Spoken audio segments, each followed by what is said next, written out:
Up yours, woke moralists. We'll see who cancels who. My anus is bleeding! They call them dumps, big massive dumps. Beta!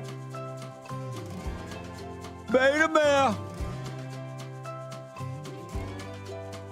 Peachtree dish. It's not human intelligence! Bullshit. I'm cognitively there. Bullshit. It's not a salami sandwich. Disappointed! Repeat the line. Disappointed! How you like that, boy? No. Stop it. You're fired! Fired! Fired! Bitch, move it along.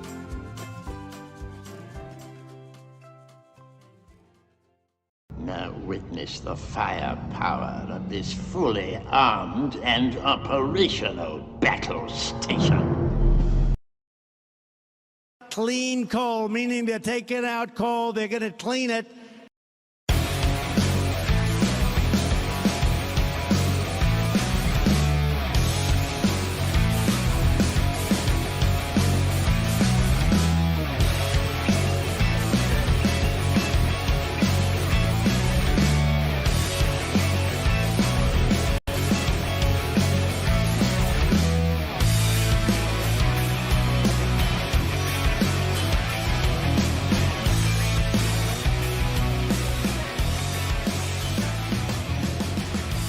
Around the nation,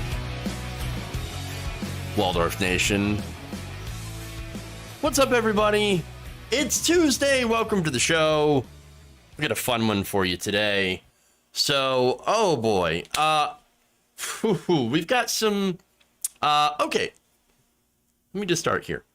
Apparently, the United States has a weapon that is filled with, is this basically a missile, but with swords on it? I'm not kidding. And yes, Biden actually used it. But wait, I might actually be in favor of it. What is going on here today? Okay, very strange stuff going on today on the show. We have Donald Trump and his endorsements causing a little bit of confusion. It is a primary day after all, so of course there's a lot of confusion going around. We have Alabama being Alabama. Big surprise. I'm going to get into that story because, wow, holy crap. And then we're going to get in deep AIPAC. So this is related, of course, to the primaries that are going on today. Michigan has a primary.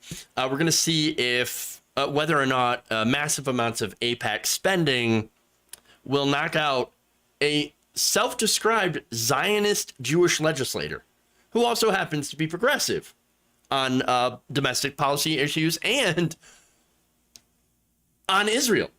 So again, it's an amazing show today. So please continue, to watch, like, and share the stream if you haven't already. Support the show. With that, why don't we start out with an anti-terror operation? The Biden administration. Okay, so let's do it. And again, there's a funny twist to this, sort of. Amazing stuff. Okay.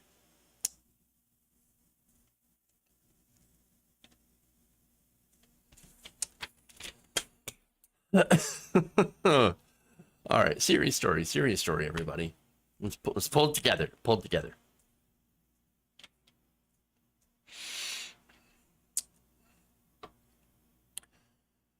9/11 plotter and terrorist leader Ayman al-Zawahiri has been killed. On Monday, a U.S. kinetic Hellfire R9X single-target missile. I'm going to explain what that is later. Targeted and killed the terrorist leader in Kabul, Afghanistan, after months of careful planning by the administration.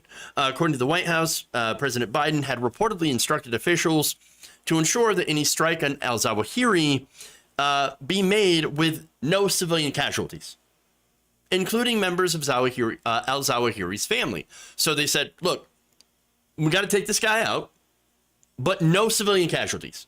Find me a way to do this, and let's get it done. And unlike, of course, his predecessor, Donald Trump, Biden was very much involved with the planning and execution of this. And so if the White House is right about this, then, and no one else was harmed in this strike, good job. No collateral damage. That is a rare CIA W. Okay.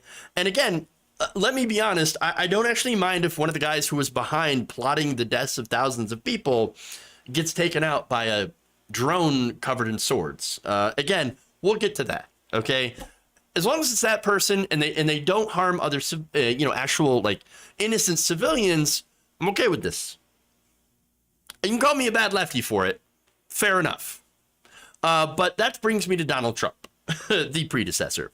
Now, Trump also had the opportunity to take out al-Zawahiri, but for some curious reason, he didn't. Now, again, Donald Trump says, well, Al-Qaeda, I defeated Al-Qaeda, I defeated ISIS, I defeated the terrorisms, therefore, we don't have any more terrorisms. Okay, sure. Now, according to NBC News, however, again, we know he didn't take out Al-Qaeda because we just took out the number 2 in Al-Qaeda. In fact, the reason that Trump didn't is because, according to NBC News, Donald Trump didn't think that he was famous enough. What? Okay.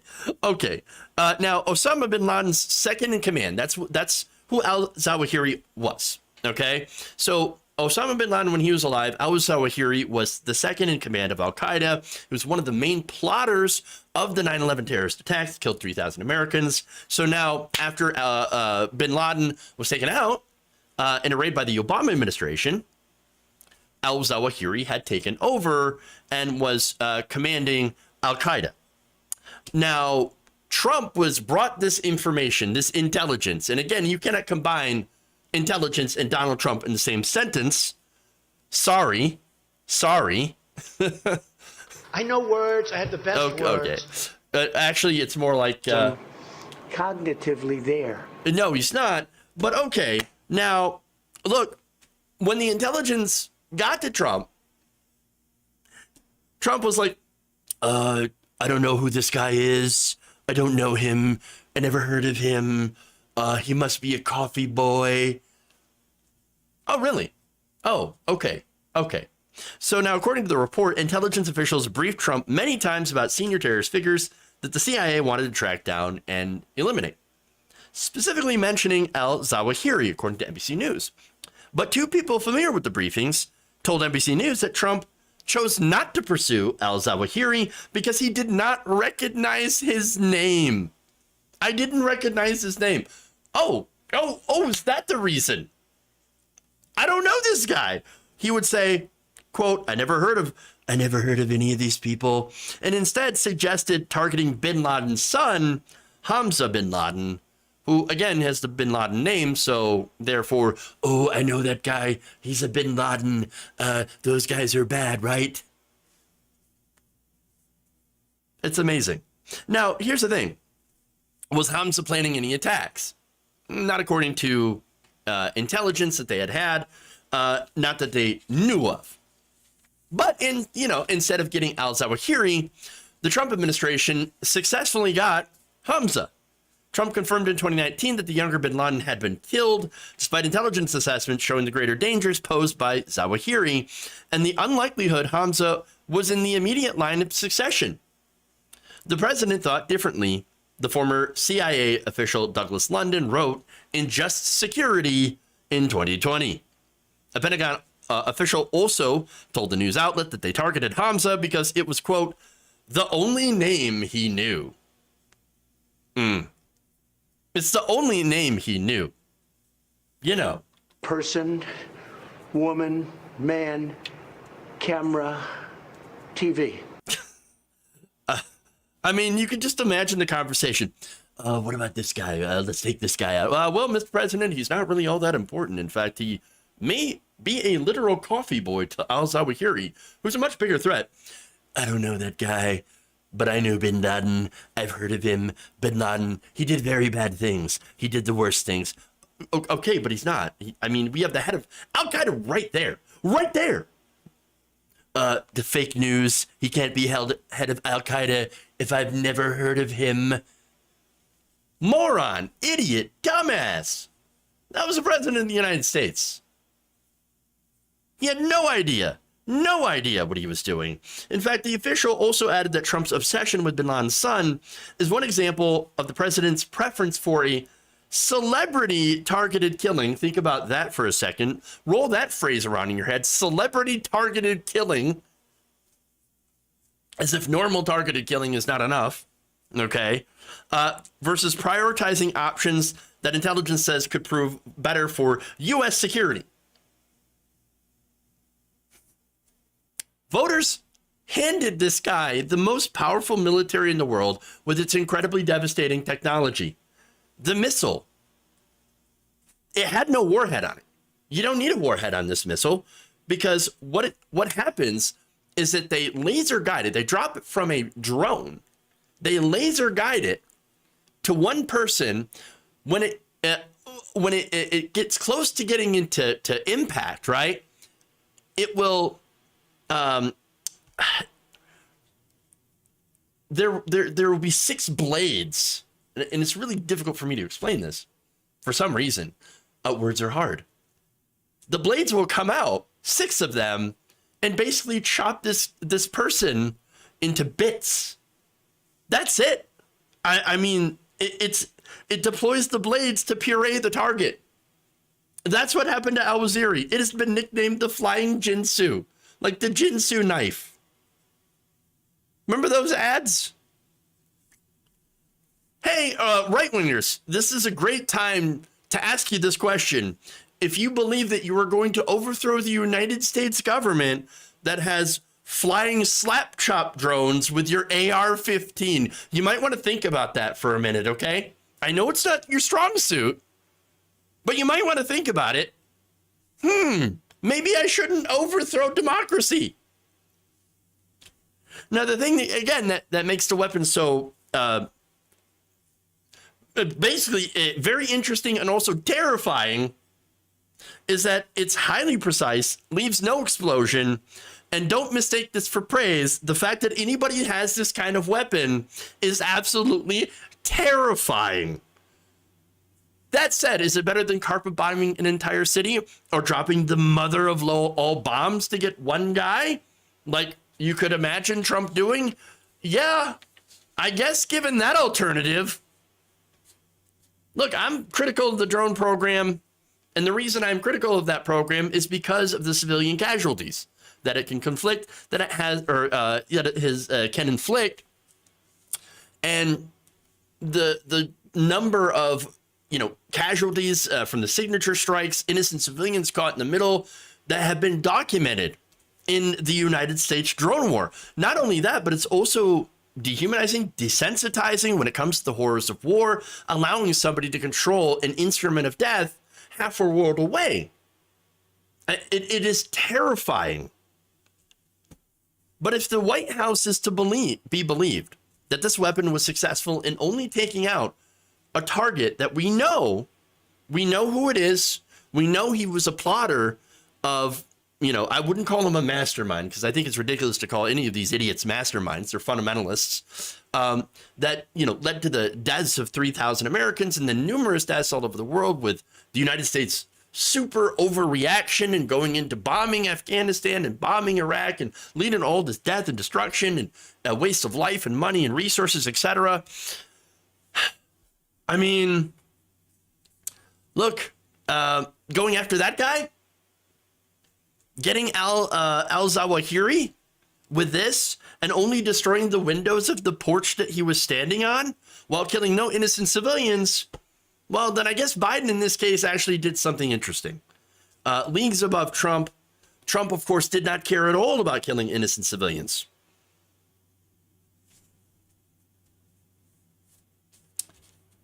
Now, of course, I'm going to be skeptical until I know, for sure otherwise, because, again, it is the intelligence agency. This is the CIA. But if true, W for Biden. Look, the Biden administration has been, in my view, a failure on so many different domestic fronts. But when it comes to foreign policy, better than what we've had recently. And so he could be far, far worse on foreign policy. But again, the things that are a benefit is him pulling out of Afghanistan and maybe not abusing the drone program to kill civilians. I'll take it. I'm just old enough to be able to remember the Jinsu knives. Crazy, right? Crazy. Holy crap, Ninja makes a bomb. Isn't that God, that is just insane stuff. I had no idea that we had a missile that deployed razor blades or ninja swords or whatever you want to call it to come down on one person.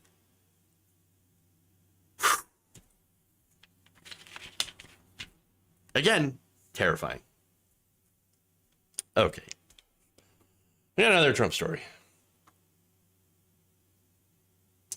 It's easy to be good on foreign policy when the bar was set so low by the Trump, Obama, and Bush Jr. Fair enough. That is absolutely fair. I guess, sometimes you just get used to having a low bar. Slap chop guided fury. Oh my God. Well, the flying slap chop. I mean, I came up with that.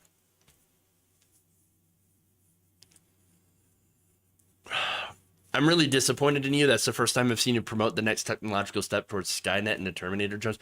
Eddie, did you just realize, did you hear when I said that this was absolutely terrifying? No, this is terrifying that anybody has this weapon. The only thing that I said is I don't have a problem with taking out al-Zawahiri. And again, if that makes me a bad leftist, then going after the actual people who killed so many thousands of people, then, I don't know where your priorities are. I don't quite understand any, that part of the leftist outcry on that.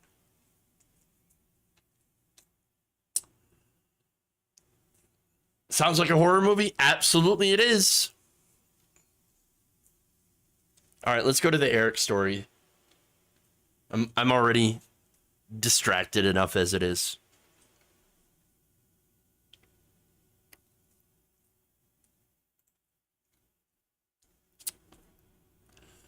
Former President Donald Trump has created a bit of confusion in the Missouri Senate primary. On Monday, Donald Trump put out a ringing endorsement of Eric. Just Eric. All right. So here's the email. There's a big election in the great state of Missouri, and we must send a MAGA champion and true warrior to the U.S. Senate, someone who will fight for border security and election security, our military and great veterans. Together with having a powerful toughness on crime and the border, we need a person who will not back down to the radical left lunatics who are destroying our country. I trust the great people in Missouri on this one to make up their own minds as much as they did when they gave me a landslide victories in the 2016 to 2020 elections. And I'm therefore proud to announce that Eric, on caps, Eric, has my complete and total endorsement. What? Eric, just Eric. It could be any Eric. Eric who? I don't know, and neither does anyone else. Because in this race, you have 3 Erics, 3 of them. Now, 2 of them, of course, are the ones that are fighting over this endorsement. You have the despicable Eric Greitens, and one of his 5 other opponents, Eric Schmidt. And then, of course, the third one is Eric McElroy. So now, 5 candidates, 3 Erics, mass confusion. Wow. So, great. Now, both Schmidt and Greitens released statements to their Twitter accounts that were touting this endorsement. Both said that Trump had called them personally. Very interesting.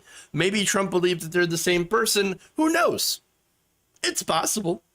They are both older white guys, but no, there actually is something else afoot. But first, let me give you Greitens telling reporters, President Trump's message on this has been extraordinarily clear. I'm the mega champion in this race. Eric Schmidt's a rhino. Just to let you know, Eric Greitens is an alleged domestic abuser with, with some scandals on his record, okay? Now, if he wins the primary, there's a good chance that Greitens could lose. Democrat could win. But then again, with the Republicans, you never know. They might actually look at that and say, oh, no, Eric Greitens, love him. Yeah. Okay. And by the way, he used to be a governor. So the governor of Missouri, before he had to step down, that is. But okay, so now here's what might be going on here. Now many of you could point out that, maybe Trump's doing a savvy move. Okay, probably none of you were thinking that, but okay. But hey, look, regardless of which Eric wins, he could do the normal Trump thing and say it was my endorsement that tipped the scales for Eric. Whichever Eric that is. Now, that's a fine explanation, but it gets dumber than that. According to Politico, there was a meeting with Trump between Ronna McDaniel and Kimberly Guilfoyle. So originally, this meeting just had Ronna McDaniel in it, and they were talking about this was a normal pre-planned meeting. Somehow they got in the Missouri race. For some reason, Trump called Josh Hawley to ask him.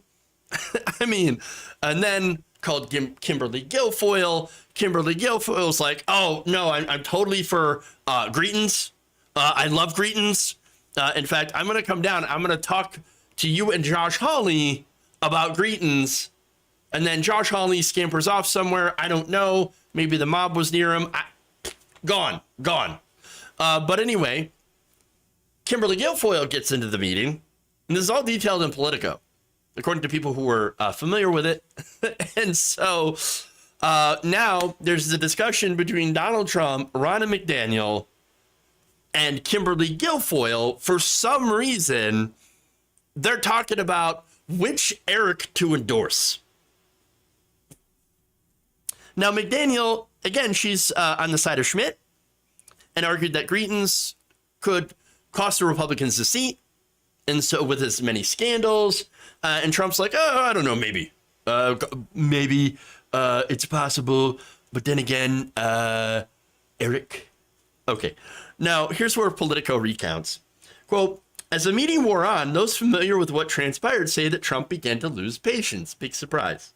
At one point, it was suggested that he could endorse Eric, just Eric, and that by doing so, he would be supporting both Schmidt and Greitens. It was a madcap exit ramp, but Trump went in on the details, asking if the two candidates' first names were spelled identically, noting that it wouldn't work if they weren't. No, of course it wouldn't. While Trump was intrigued, he also remarked that it might be too cute. Oh, was it though? Now, people familiar with Trump's thinking say that concerns around Greeton's past controversies had weighed on his decision not to offer a full endorsement. I don't know how true that is. But at one point on Monday, they said that Trump pointed out that Greeton's mate faced Trudy Bush Valentine, a Democratic candidate who happens to be wealthy. Why are the Democrats running heirs to the Anheuser-Busch fortune? Good Lord. Why? But here's what Trump said about that. She's not the weak Bush family, you know, as in George W. Bush or Jeb Bush. Give me a break. Please clap. So, no, he says she's the strong Bush family. Well, I mean, if you drink enough of them, I guess. But then also soured on Schmidt because his pollster had released a poll showing him not doing as well against Ron DeSantis in Missouri. But he didn't, it's not like he endorsed the poll. Here's the results of the poll. It does not show that you have a commanding or dominant lead in Missouri like you did before. Oh, I don't like Eric Schmidt. Eric sucks. I like Eric. The other Eric. Whatever his name is.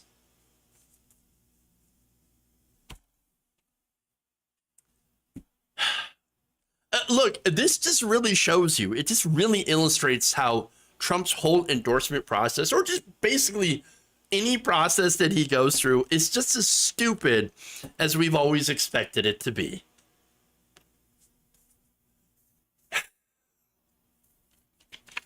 Yeah. So there it is. Wow.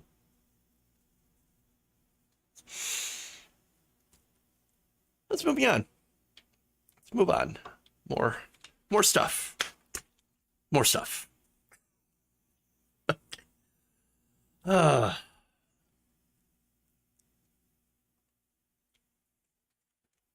Free beer for Congress. Man, it's not like they need anything else, honestly, to stop them from doing their jobs. They're already bad enough at at doing it, but anyway. Let's go to some good news. Some interesting news.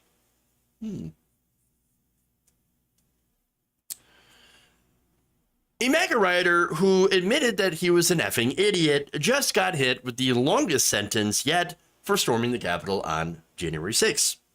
So I've talked about Guy Reffitt before, and he was sentenced just recently to 7 years in prison, in a federal prison, by Judge Dabney Friedrich, after being found guilty of 5 charges stemming from his actions during the riot. Those include transport of a firearm in support of a civil disorder and obstruction of an official proceeding. He also had in his possession zip ties, which shows that he had intended to take members of Congress hostage, maybe even the vice president. Again, we know that they were chanting "Hang Mike Pence." Oh, I know, of course, it's Mike, hang my pants.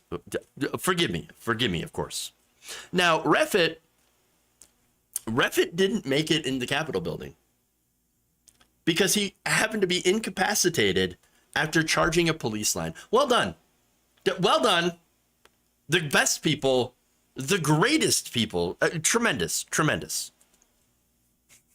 Good work.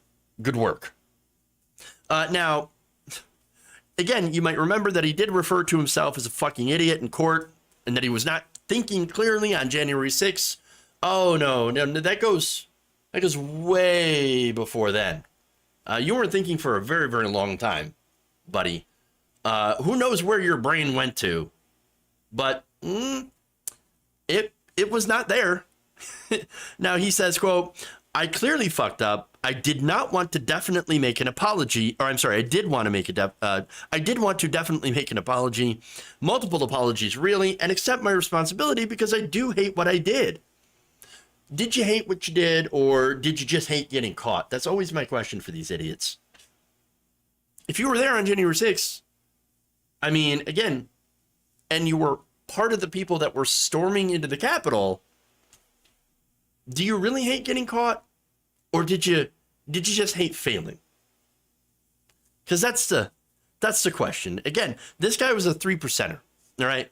The 3%er group is, I believe, domestic terrorists.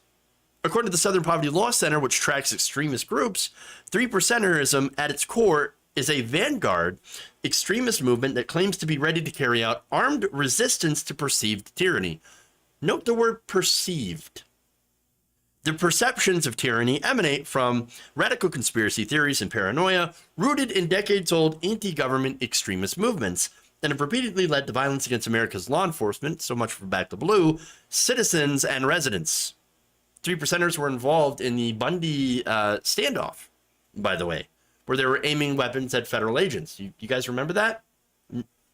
Now, Patrick Stein, member of the terrorist group, the Crusaders, which actually split from the Kansas Security Force 3%, another subgroup of the 3%ers. Here's one of his famous lines. Quote, "The only good Muslim is a dead Muslim." All right, so far, we're not outside of what we hear from right-wingers all the time. But wait, there's more. He says, "If you're a Muslim, I'm going to enjoy shooting you in the head. When we go on operations, there's no leaving anyone behind. Even if it's a 1-year-old, I guarantee if I go on a mission, those little fuckers are going bye-bye." So this guy is talking about shooting a 1-year-old child.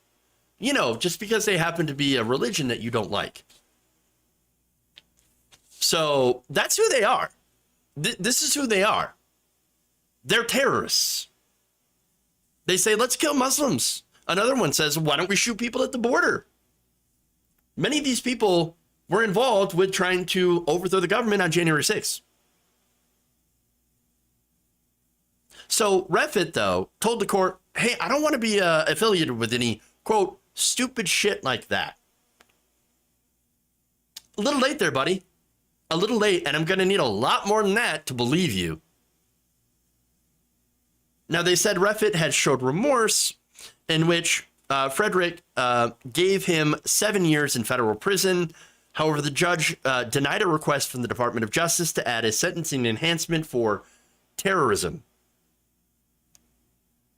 I honestly think they should have charged him with terrorism. I think this personally qualifies as being a terrorist. He just failed. Sucking at being a terrorist and getting stopped is no excuse for, you know, terrorism or attempting it. No, he just sucked at it. The worst. The worst. But here's what Friedrich said.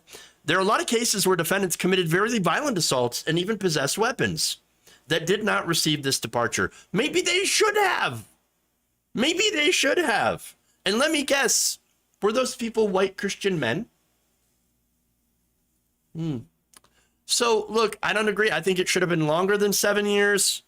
I know it's something, and so far it is the longest sentence that we have seen. But right now, they've been going after the small guys for quite some time. And really, I'm less concerned with them now than I am with all the people at the top. And we've seen all this from the January 6th hearings. We've seen how far it goes. It went right to the top. It went right to Donald Trump himself, who knew about all of this and thought, no, they're not going to harm me. They should have weapons. And they're not going to harm me. They're my people. Look, it's easy to punish the people at the bottom, the grunts, the unimportant people with absolutely no power on the ground. I'm not saying we shouldn't. I'm saying we should. But I'm saying we should also go after the Steve Bannons, the Peter Navarros, and the Donald Trumps, the peoples that are still walking around who are absolutely a part of this. I think it's time for Merrick Garland to start going after the big fish.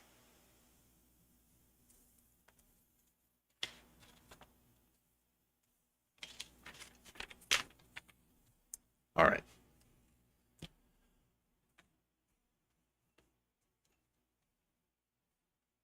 Sadly, we don't have a law about attempted terrorism in the USA. Yeah. Well, unless you're Muslim, probably. They'll figure that out. They'll figure something out if it's a Muslim or a black person. All right. Let's move on.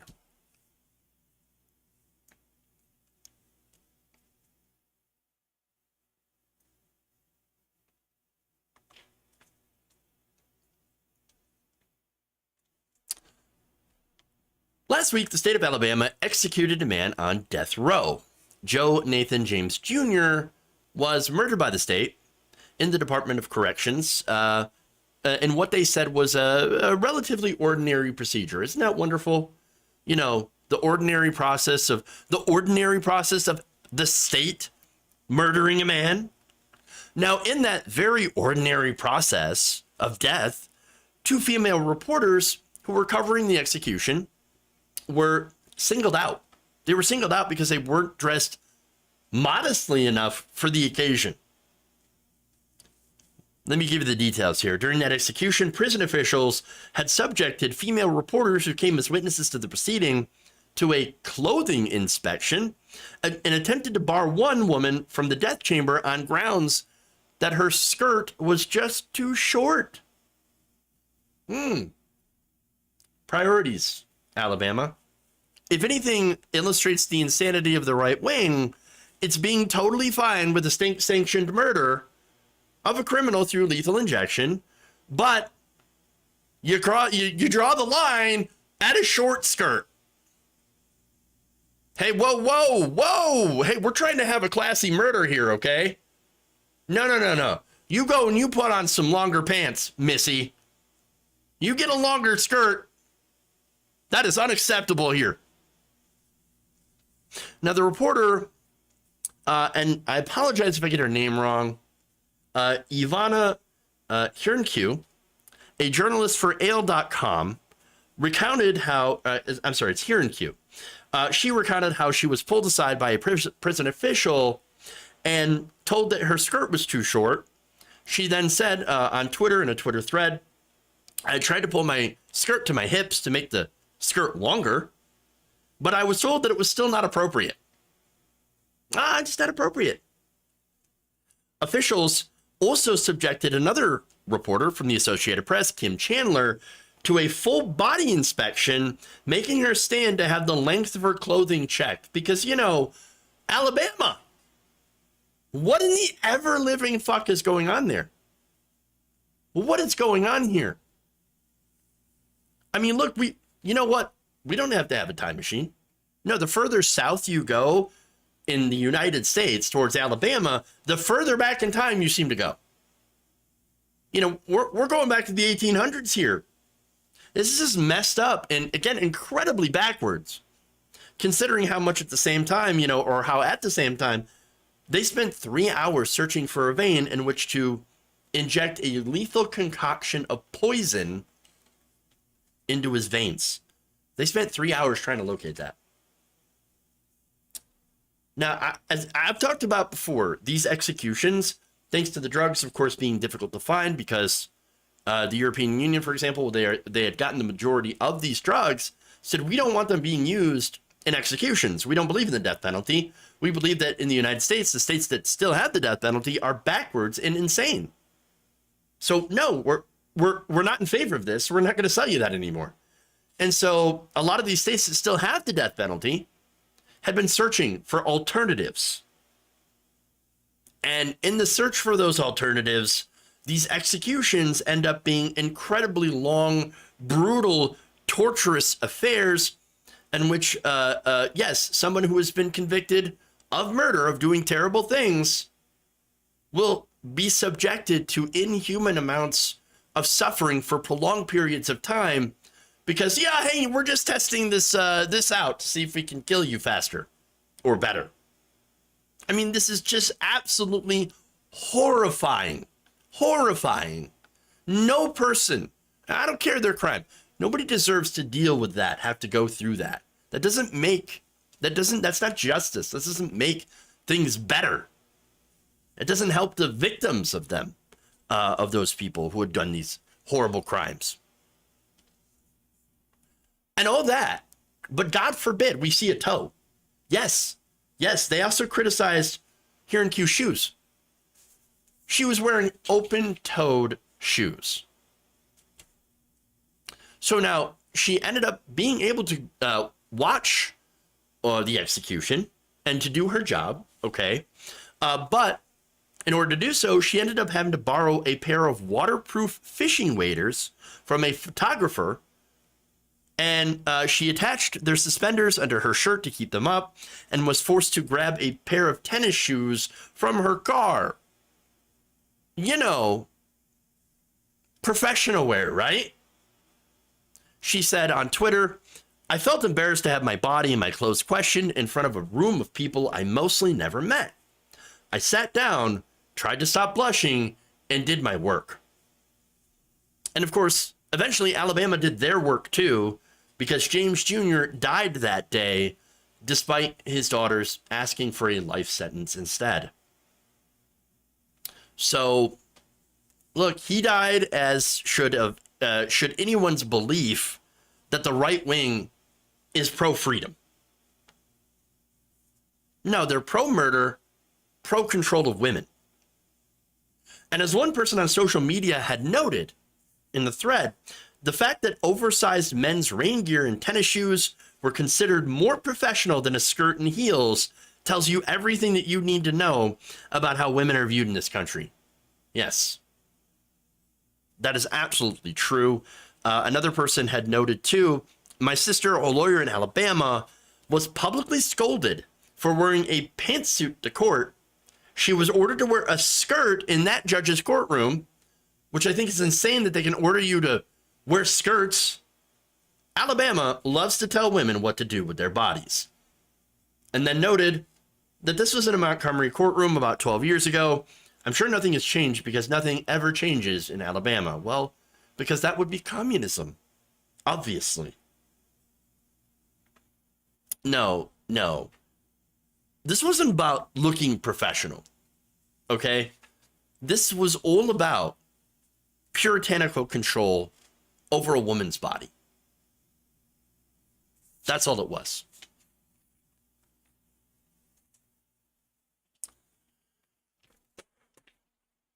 All right.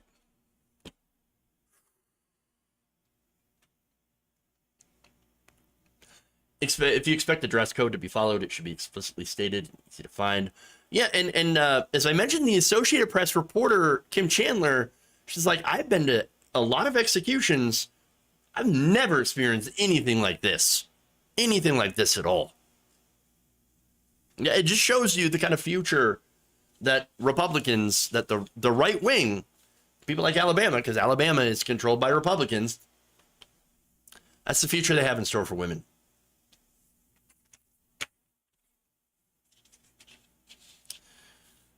Okay. Last story of the day. But boy, is it's a big one. All right.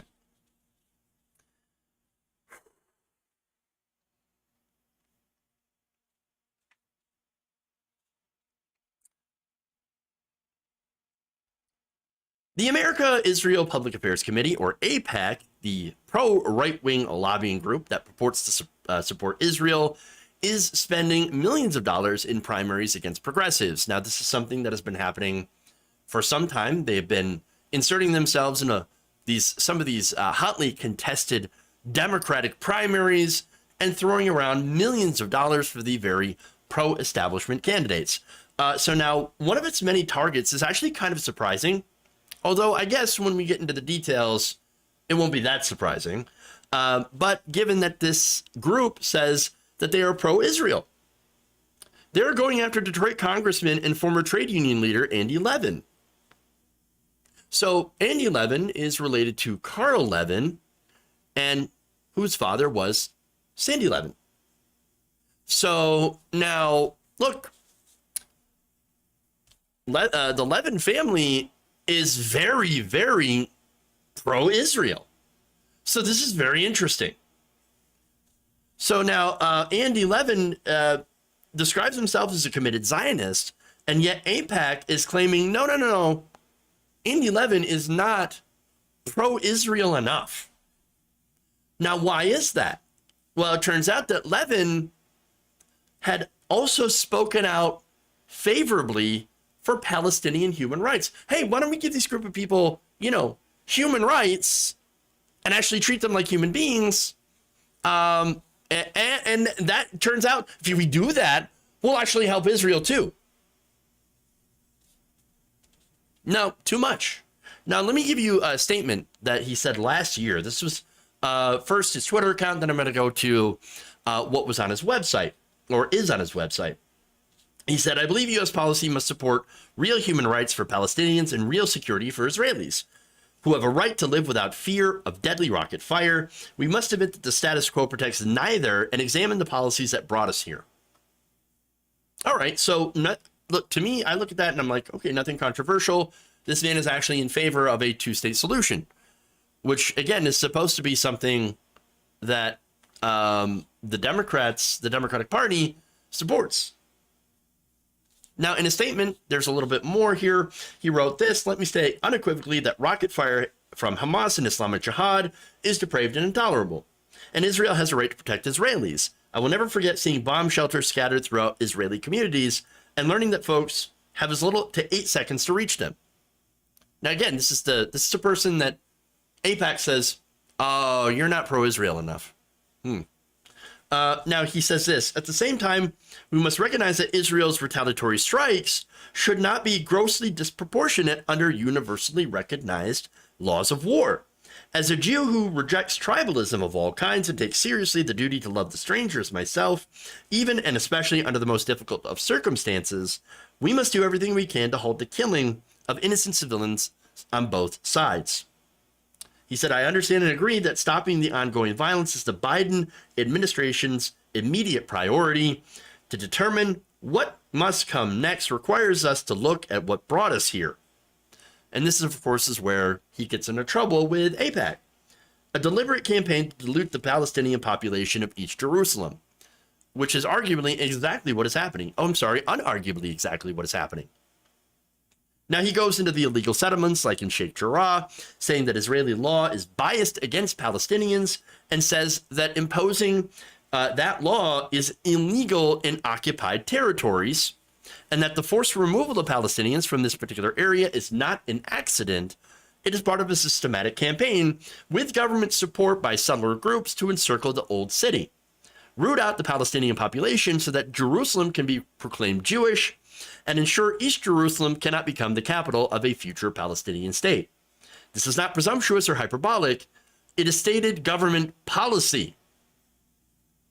So, Levin, that is a very, very, very bold statement coming from a member of Congress. I couldn't imagine 10 years ago that a Jewish member, a Democrat, would come out and say, yeah, this is some really effed up stuff. And it's not hyperbole. This is what's actually happening. They're displacing Palestinians to try to lay claim. Now, in that statement, he also correctly points out that I'm going to be labeled anti-Israel. Now, Levin, again, to point out, it's not just words. He had also introduced the Two-State Solution Act back in September of 2021, intended to promote a peace agreement, including by preventing the U.S. aid from being used to tighten Israel's grip on the occupied Palestinian territories and to block expansion of Jewish settlements and the demolition of Palestinian homes in the West Bank. That legislation also defined East Jerusalem as occupied territory, which the rest of the world also agrees with. But Israel says, no, that entire city is ours.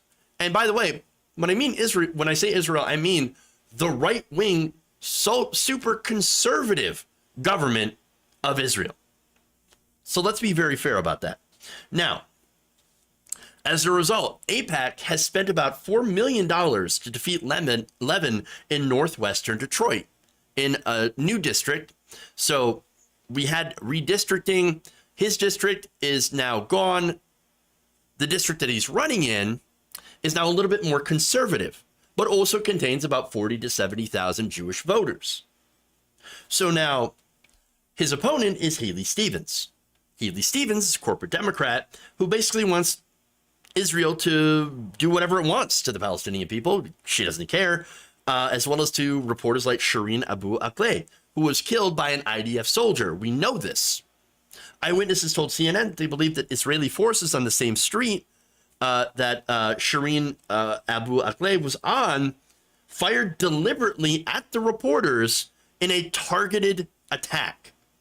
All of the journalists were wearing protective blue vests that identified them as members of the news media, as well as helmets.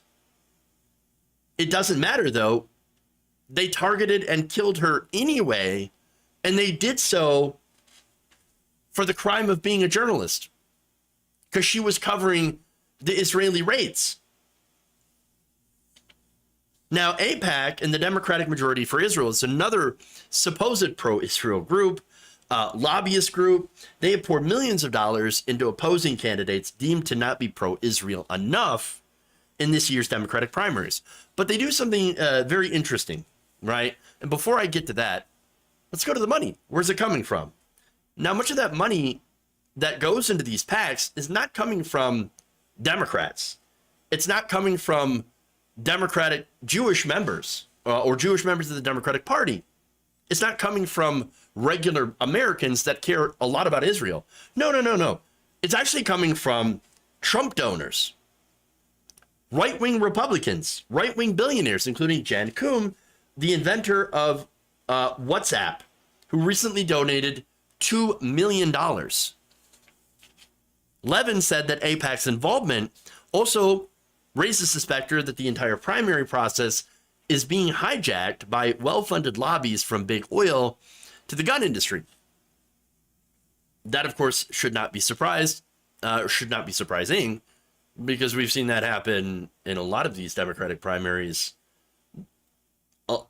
Since you have this massive amount of corporate spending in our political system, you had the Supreme Court that had opened the floodgates with Citizens United and the other decisions that made corporations, people, and money speech. Yeah, you have all these groups now, and then you add in McCutcheon to it, there's no limit to the spending. There's no limit to the outside groups being able to spend all of this money to influence primaries. Now, look, Levin is a co-sponsor of the Green New Deal, Medicare for All. He supports labor rights, common sense gun reform, and has been endorsed by Elizabeth Warren and Alexandria Ocasio-Cortez. So, yeah, on issues, he appears to be fairly progressive. Now, that's another thing that AIPAC and the Democratic Majority for Israel despise, again, because they're funded by right-wing billionaires, and they serve the establishment, and they actually elevate the most corporate establishment candidates. Now, he also says this, that the strategy to gather millions from right-wing billionaires and other Republican sources to try to determine the outcome of Democratic primaries is deeply troubling. I don't think the Democratic Party can really stand for it and maintain the integrity of our own elections, he told The Guardian at a campaign rally in Royal Oak. All right. He also adds, it's Israel today, but it could be the fossil fuel industry tomorrow. Well, I guess spoiler alert, it already is. It could be the tobacco industry, big pharma, any industry or any group that wants to have Democrats who are, and this is key, pliable and will do what they want. Well, that's exactly what they want. AIPAC boasts that its favored candidates have won 9 out of their 10 Democratic primaries that they have been involved in the past few months. Now, one of the races, most famously, is where they interfered in Nina Turner's race to support Chantel Brown. Now, another one was when they tried to interfere in Summer Lee's race. But interestingly enough, getting to the tactics that AIPAC has used, they actually don't mention Israel at all in their ads. Because look, that this foreign policy position, and that's what it is not something that most Americans or Democratic primary voters are concerned with. They're concerned about genuine kitchen table issues, raising wages, inflation, workers' rights, things like that. Good jobs. And so what Democratic Majority for Israel and AIPAC had done was put out mailers. They flooded the airwaves. They used these mailers. They sent them out. And what they had done is it's lied about the progressive candidates to actually paint them as being more conservative than what they actually were. Now, let me show you one mailer here from Nina Turner's race. And so this is a mailer that was paid for by these groups. it falsely implied that she voted against a minimum wage, that she voted against universal health care and against immigration reform. Now, did she vote against the Democratic Party platform? Yes. And she said one reason why, or the reason why, is because it didn't involve Medicare for all, you know, actual universal health care. But that mailer, there's no context, there's no nuance on that. It just makes her seem like, she's against minimum wage, she's against universal health care, she's against any of that. You think that if she had gotten into Congress and they put any of that stuff in front of her, that she wouldn't say yes? Of course she would. But no. They're like, no, she's actually more conservative than the corporate Democrat that we put up in this race. I mean, it's really insane. But here's the thing. She was drowned out by right-wing money. Now, other critics note that while AIPAC opposes Levin and other candidates deemed to be out of line with Israel, by accusing them of working against America's interests, it is actually endorsed. And this blows your mind, all right? It should blow your mind. 109 Republicans who voted against certifying Biden's victory after January 6th. So AIPAC went against progressives, but then funded Republicans. They have endorsed Republicans. But it gets worse. It gets worse. The lobby has also poured millions of dollars into supporting Haley Stevens, who admits that she knows basically nothing about Israel. The only time that she had learned anything is when AIPAC took her to Israel 3 years ago. Compare that to Levin, who again is Jewish and has strong ties to Israel. She then also put emphasis on Israel's right to defend itself and has expressed skepticism about the U.S. rejoining the Iran nuclear deal. Now, hold on here. Now, one of you just pointed out in the chat that Obama is in ads for Stevens, right? But Stevens, she's like, the Iran deal. I'm kind of against that. I'm skeptical. Wait a minute. The Iran deal pushed by Obama. I mean, apparently it doesn't even matter. It doesn't even matter your policy positions. Or if you go against Obama, as long as you're a corporate Democrat that takes money from big corporations and wealthy donors and will actually do their bidding on domestic issues, well, then that's all we care about. Again, Levin comes from a line of politicians with strong ties to Israel, but yet still believes in Palestinian rights. Now, Levin accused AIPAC of attempting to impose a single hardline view of what it is to be pro-Israel when he says he has a proud record of supporting the Jewish state and a two-state solution while advocating for Palestinian rights. He says his position has always been the position of every Democratic and Republican administration besides Donald Trump. Quote, they're the right-wing Israel lobby.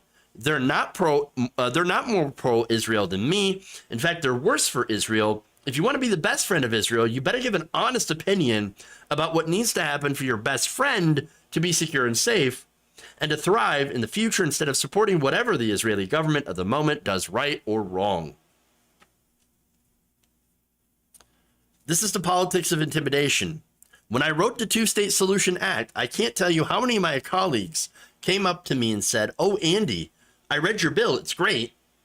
But of course, I'm not going to co-sponsor." And he said they didn't even need to say why. It's just assumed that they're afraid to cross AIPAC. Now, well, of course we know why. We know why, because they will take all this money, right-wing billionaire money, and they'll use it to put out ads. They'll flood the airwaves with just deceptive, lying ads about you. And they'll destroy your candidacy. And they'll call you an anti-Semite to boot. This money has an impact. And unfortunately, the impact is being felt in Michigan in this race. Opinion polls in February had the two candidates tied at 41%. At the time, Levin led among groups likely to be key to his victory, including union workers and women. However, the poll by the same company last week showed Stevens leading by a huge lead, 58 to 31. He's lost to women. In fact, the number of women who said they would vote for Levin had fallen sharply. And so Target Insights director, who's the people that did the poll, Edward Starpolis, said UDP and other pro-Israel lobby money was a game changer because it had paid for advertising to pound away at Levin in support of Haley Stevens. AIPAC and the other pro-Israel groups kicking in the funds put her over the top because they're dominating the airwave with ads and mailings and that type of thing. Again, that's a pollster. Now, AIPAC says, oh, well, their supporters say they're not doing anything other than, thing that any other group does, right? I mean, look, those advocating for abortion rights or environmental policies, we're not doing anything that they're doing. But those critics also say that those groups are open about their intent, whereas most voters targeted by UDP and their funded ads have no idea that it's run by AIPAC or that its goal is to elect a member of Congress that they see as more sympathetic to Israel, even though, again, this is just more poor corporate. Fellow Democratic member of Congress Mark Pocan had also accused AIPAC and his allies of deceiving voters, which is true. It's not just dark special interest money that's spent on candidates. It's the sketchy, anonymous, misleading nature of the money that needs to get called out in the strongest of terms, he said. Now we have groups in the Democratic primaries doing this in the most Trojan horse way. First, their values aren't stated as an organization. But second, they're raising money from Republican multimillionaires and billionaires to do this. It's stealth campaigning combined with dirty oppositional money to create a Trojan horse within a Trojan horse. I don't think that I could put it better than that. Right-wing billionaire money being used to take over Democratic primaries. Ironically, while the Democrats are also using their money to go and influence Republican primaries. But the end result here is progressives are destroyed. Always. And unfortunately, Democratic primary voters, you are being deceived by all of it. You're being lied to by these groups, these outside right-wing funded groups that are trying to get you to vote against your own best interests. And by the way, worse, if you are aware of this and you call it out, guess what? You're labeled to be anti-Israel, by extension, anti-Semitic, by a group that actually doesn't give a damn about a peaceful Israel. It really doesn't. Again, a lot of the right-wing billionaires, a lot of the far right, these extremists, they actually believe that building up Israel is just something they need to do to bring back Jesus and kick off the end times. And I got to tell you, in the end times, Jewish people don't do very well when it comes to the Bible. And so, look, all that nonsense aside, supporting, Israel blindly as they actually commit human rights abuses is a terrible thing. And so when you have politicians in the United States that get voted on, that get voted into office as a result of this, dirty money coming from these groups that will just uphold those policies, that should horrify everyone, especially since now Democratic voters are being far more sympathetic to the plight of the Palestinian people than they were traditionally before, especially younger people who are finally seeing the other side of the conflict and seeing that the Palestinian people deserve human rights. As far as our system goes, it's absolutely gross what's allowed in this system of legalized bribery and the billions of dollars, millions of dollars that are being used in ads funneled from outside groups.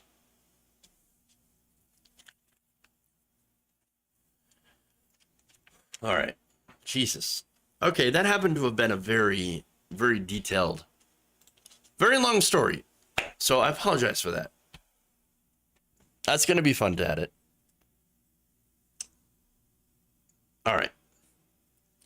with that, let's go and wrap up the show here. We'll start out with some, let's see, Twitch. Jay Hawker 41 the Ball Dragon, thank you for resubbing for a month to tier 1. Appreciate that. Appreciate that very, very much so. Thank you for the new follows. As always, let's get to YouTube here. Let's pull that up.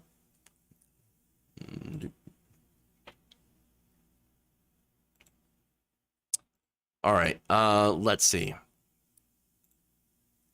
I want to thank somebody here gifted 5 subs. I'm just trying to find out who that is. So just let me see if I can find it. But first, before I do that,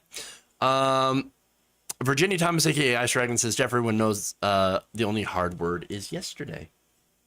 True. And Gabby Mathis, thank you very much. Really appreciate that. Again, just gonna try to find these gifted memberships. Let me see if I can. So that's the problem with this. Gifted memberships, very difficult to find who did it. Oh, it was Elwell. Thank you, Elwell, for gifting those 5 subs. I appreciate that. I think I need to figure out a way to like write them down, I should say, so that, because I can't seem to find it when the stream is over with. But let me, by the way, thank the new members. Again, Elwell, thank you for gifting those 5 subs here. Thank you, Dark Canuck, Sebisaurus, Togusa420, Greg1118, Craig S, Our Future Now, and Groove Dragon. Moonchild Dragon, did you also gifted subs? Yes. Thank you, Moonchild Dragon, for gifting 2 subs. See, you guys keep track of all this stuff way better than I possibly can. Because I'm looking at my, I'm looking at my analytics, and I'm looking at the memberships tabs, and I'm like, all right, where is it? Where's the thing? I can't find it. Technology. But thank you very much for gifting those subs. Really, really appreciate it. Y'all are awesome. All right, so why don't we... Oh, damn. In the house like LL Cool J, thank you for subscribing at tier 1 for 6 months. I didn't know you could even do that. ADHD make squirrel brain. I only function with the Adderall status buff. Shade Dragon, me too.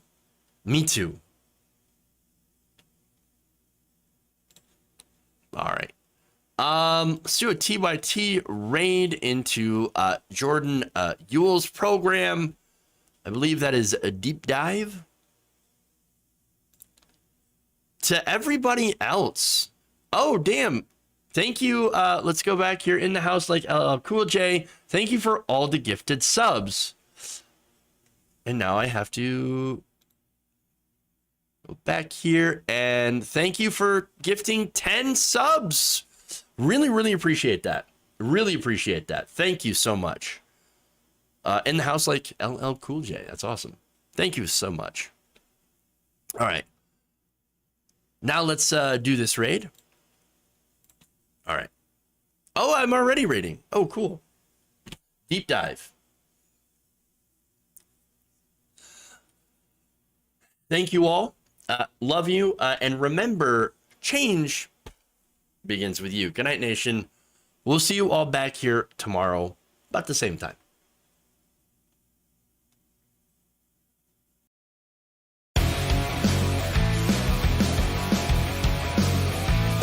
It's not a salami sandwich.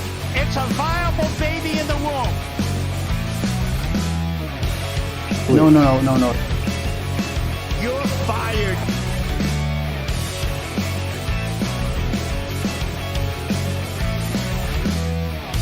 It's the devil, okay?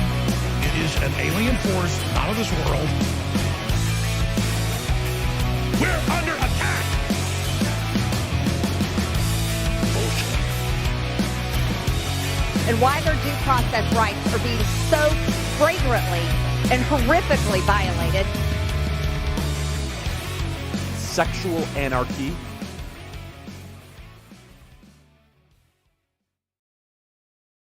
You're kicking me out the door. You're kicking me out the door. Bitch, move it along.